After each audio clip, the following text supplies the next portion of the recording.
Picture the First World War, not stuck in endless trenches, but ruled by buzzing drones and precise strikes from above. Today, drones can spot targets, strike with deadly accuracy, and relay real-time battlefield intelligence, as we've seen in the Russia-Ukraine war, where drones have been used to destroy artillery, tanks, and supply lines. But what if these same tools existed a century ago? Could the bloody stalemate of the First World War have been avoided? Or even worse?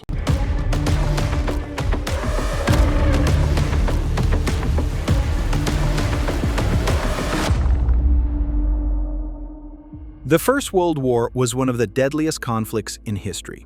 Over 4 years, roughly 17 million people died and another 20 million were wounded. Battles were massive, with millions of soldiers facing off across entrenched lines, often gaining only a few kilometers after months of fighting. Take the Battle of the Somme in 1916. In just 4 months, there were over 1 million casualties. At Verdun, over 700,000 men were killed or wounded. And these numbers don't even capture the full horror. Trench foot, gas attacks, and psychological trauma ravaged soldiers on both sides. The problem wasn't bravery. It was technology. Or rather, the lack of the right technology. Artillery was inaccurate. Intelligence relied on scouts or early biplanes. Communication was slow. Generals often sent waves of infantry across no man's land with little idea of what awaited them on the other side. The result? Stalemates that lasted months or even years, where 1 mile of territory cost tens of thousands of lives. Today, modern drones have completely changed warfare. In Ukraine, they've been used to spot enemy tanks, track troop movements, provide logistics, and drop explosives on key targets. The ability to see the battlefield in real time and strike with precision is something soldiers in World War I could only dream of. These drones are cheap, small, and low risk. Unlike piloted aircraft, losing one drone doesn't mean losing a life. And with swarm tactics, multiple drones can overwhelm defenses. Now imagine this same technology dropped into 1914. The entire nature of combat could have been rewritten. In World War I, generals often had only rough estimates of enemy positions. Recon planes were slow, vulnerable, and could only spot so much. Imagine the Somme again. A drone hovering over enemy lines could have identified weak points in the German defenses. Commanders could adjust their strategy in real time, avoiding catastrophic frontal assaults and saving thousands of lives. In essence, drones turned the battlefield from a foggy guessing game into a high-resolution map of enemy positions. Trench warfare, the hallmark of World War I, might have looked very different. Soldiers would need to move constantly to avoid drone surveillance. Trenches could become temporary shelters rather than static lines. Surprise attacks would be almost impossible if drones were constantly monitoring the front lines. This could have ended the stalemate that defined the Western Front. It also might have introduced a new kind of psychological warfare, the constant fear of being watched from above.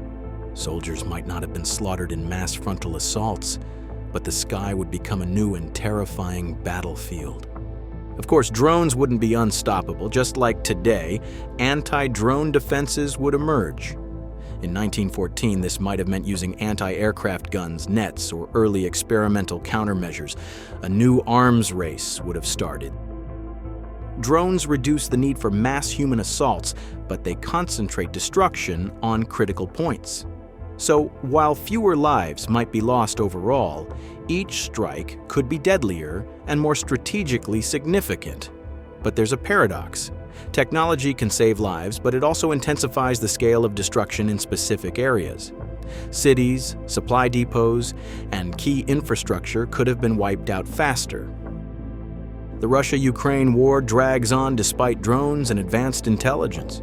These tools expand the battlefield's deadly zones, making classic maneuvers and logistics far harder. Drones provide constant surveillance and long-range strikes, so large movements are risky and costly, forcing infantry to fight in smaller groups. Both sides struggle with supply routes and troop rotations under non-stop drone threats, leading to slow, entrenched warfare instead of fast advances. The kill zone has grown from a few hundred meters to 6 to 9 kilometers, exposing troops and vehicles almost everywhere. This prevents large mechanized pushes, empties frontline cities, complicates resupply, and locks the war into grinding stalemates. Ultimately, war is shaped by more than technology. Morale, leadership, and politics always play a role. But imagining drones in the muddy fields of Flanders gives us a fascinating glimpse into an alternate history. The endless attrition of World War I might have been replaced by lightning-fast precision strikes, transforming how humans experience warfare. Next time you see a drone overhead, remember, in a way, history could have been very different. A swarm of machines in 1914 might have changed not just tactics, but the very course of the 20th century. If you enjoyed this look at alternate history and modern technology, hit like, subscribe, and comment below.